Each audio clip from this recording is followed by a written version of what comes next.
Okay, did you want to start or? No, Okay. start. Hi Meredith. Rob. So look, we're here back to talk about the final assignment for written communication. This is assignment 4, which is the critical essay. We've been leading up to this all session. So what we're going to do in this discussion is give an overview of the assignment, talk about some of the resources at your disposal, talk about using feedback from your essay portfolio just briefly, and then talk about a quick review of essay structure. So this is a 1,500 word essay due Friday week 13, 40% of your mark for written communication. And this assignment is essentially to write the essay that you've planned, was your best plan at that time, so it can change. This is a critical essay, so that means that it's not just a descriptive essay that describes something at a sort of surface level, but it uses critical thinking and argument to support a thesis. It sort of starts to unpack an answer to your question and support that answer. The marking criteria are in 2 parts. There's one part is to do with analysis, and you'll see there's 5 criteria associated with analysis. The research that you've done, the amount of critical thinking that's embedded in your essay, whether you've got a coherent argument or not, how well you use appropriate concepts in that argument, and the evidence that you use and whether it's relevant to supporting your argument. So that's all in analysis. There's 5 parts there. In presentation, it's the standard things: essay structure, academic conventions such as spelling, grammar, language, and so forth, appropriate to an academic assignment. And the final thing is academic integrity, which is about how well you reference and talk about, indicate where your sources have come from. So there's 8 criteria altogether there. There's 40% of your mark, so what that means is 40 divided by 8, 5% on each of those. For the resources in at your disposal for constructing this essay, you have your portfolio already, which you can draw on, obviously. You've probably done some more work on that and developed that. There's some feedback from your marker that you can act upon.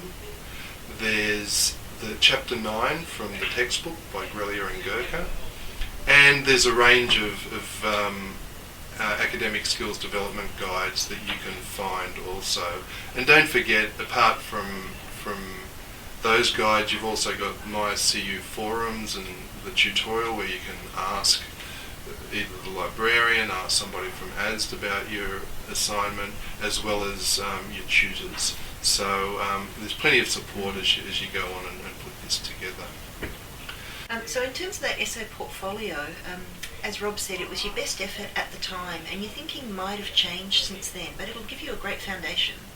And you've got your tutor's feedback, and so we all need to learn how to interpret feedback. It might not be self-evident to us when we're reading through it. You might not quite understand what the marker's saying, but also, as you're saying, Rob's comments might not be absolutely clear. You might need to clarify with your tutor. Right, yeah. So you might have some comments and you think, what does this mean?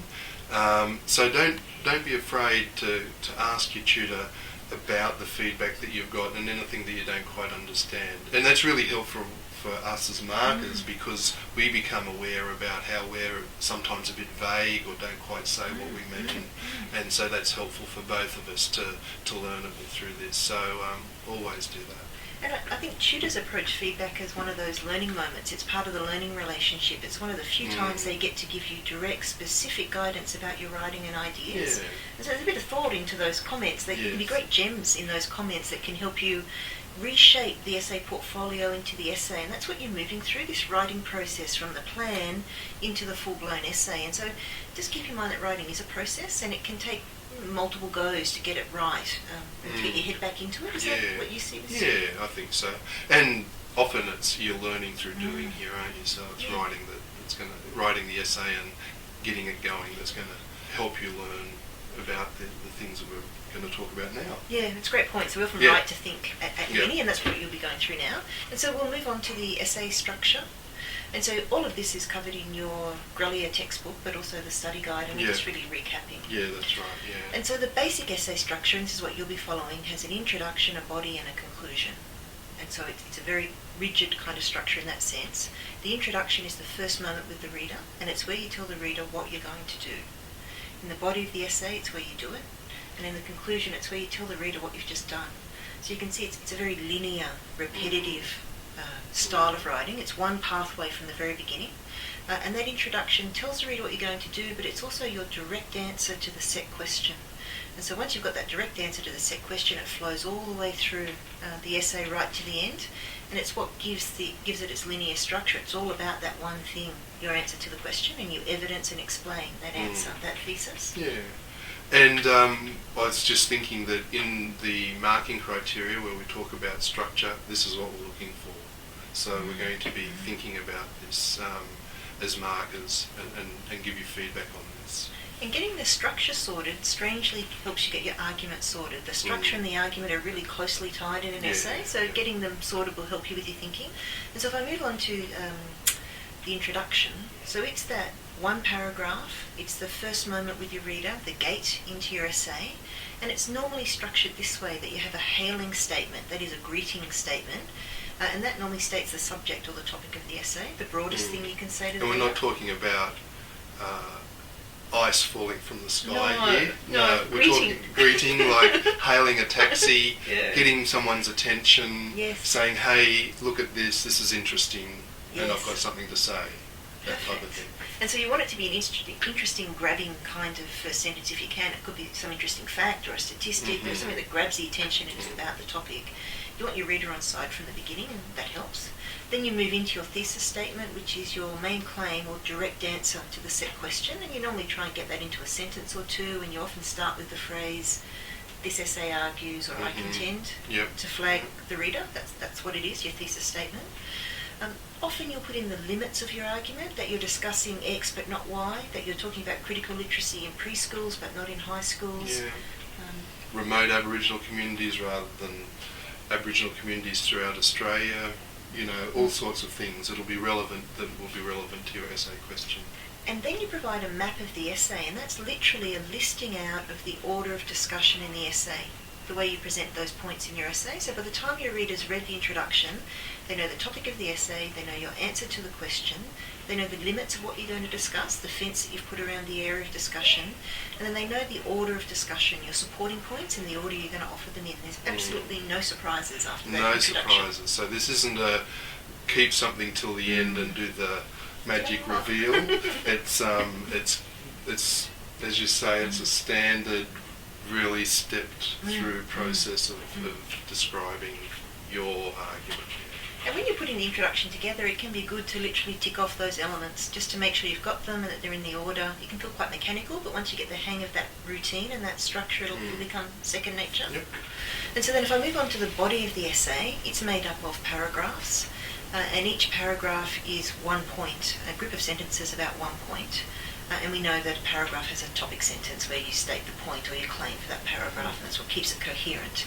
But then when you're actually in the essay body, generally the essay body is broken into two parts. The first part is descriptive writing, and the second part is analytical. And that descriptive writing is where you set the scene for your reader, where you really set up, you might provide background, you might describe a context, define concepts. If you're speaking back to an article, you might provide a brief summary of that article. Yep. So it's all the setting up work. Yep. And then once we move into the analytical part of the essay, which is the rest of the essay body. So, sorry Meredith, with that descriptive part, that just might be one paragraph in this essay? Yeah, you could, couldn't it? Yeah, but in a longer essay that might be 2 paragraphs or even 3. That's right. And it depends on the nature of the essay. And so we've moved on to the next slide, do you think? Sorry. That's okay. And so that scene setting, as Rob was saying, could be about defining concepts. And if it's a very theoretical paper, you might have 2 or 3 paragraphs, mightn't you, to get all your concepts sorted out. If it's an historical essay, you might have to provide some historical background or context. But it's all that setting up that you need to do so you can then move into your actual argument in the rest of the essay. And if you look at the sources that you've been given in this unit and your other units, it's a pattern that they'll follow as well. They do some setting up work where they define terms, they set the context, and they finally get to their argument, at least a 30. It's this pattern of academic writing. And so for you, the second part of the essay, and it's likely to be the largest element, so maybe a third or even just one paragraph to the descriptive, then the rest is the analytical writing. That's where you finally get to offer your supporting points. The supporting points that you probably started to generate for your essay portfolio, and that support your main response to the set question, your reasons for that set question. And usually we build up in those supporting points. We build up to our most important supporting point right at the end as a climax. Yeah, usually. that could be, Not always. Yeah, not always, but yes, I guess you sort of, the argument is adding and adding and adding to the final thing, which is sort of helps, in a way, I was going to say prove isn't quite the word, but I'll use it anyway, prove your thesis. Yes. Establish your thesis. Yeah. And sometimes people in that last paragraph of the essay body like to flag solutions, remedies. If they've been talking about a problem or a complex issue, it's in that very last paragraph where their ta-da moment is possible solutions or remedies or ways forward. Just in terms of a building up. And then we've got the conclusion, and so the conclusion pulls it all back together. It needs to be a bookend with the introduction, so they match up.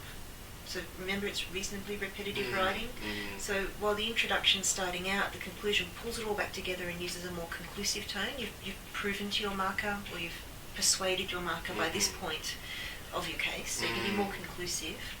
You restate your thesis, summarise and reflect upon your discussion. It's where you restate the implications of your supporting points. And so that's about drawing that thread back to those paragraphs from the analytical section.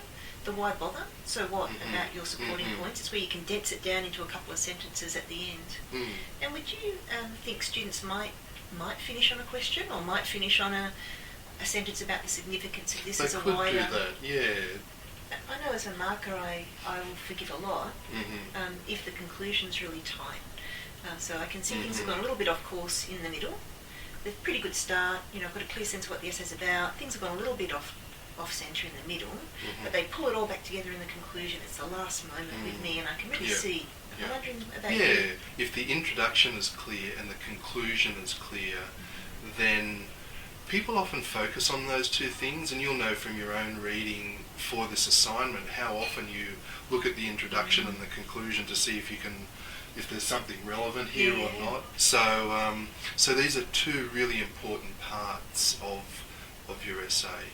The other thing I was going to mention is one of the resources I forgot to talk about was that we have got an example of a previous essay online, and you can see some of how somebody else has approached this. It's not a perfect example, but it's an example, and in that conclusive tone you'll hear that person saying, sort of talking in the past tense, I have argued, I've done this, I've done that, whereas in the introduction clearly it's sort of more in the future, I will, and so establishing that conclusive tone, that's sort of what we mean by that. And a final tip, when you've got your draft together of this essay, that is, you feel like you've got your introduction, body and conclusion, it's often a good idea to take that conclusion and put it back up into the introduction, because by the time you get to the point of writing the conclusion, you really know what you wanted to say, you really know what your argument is.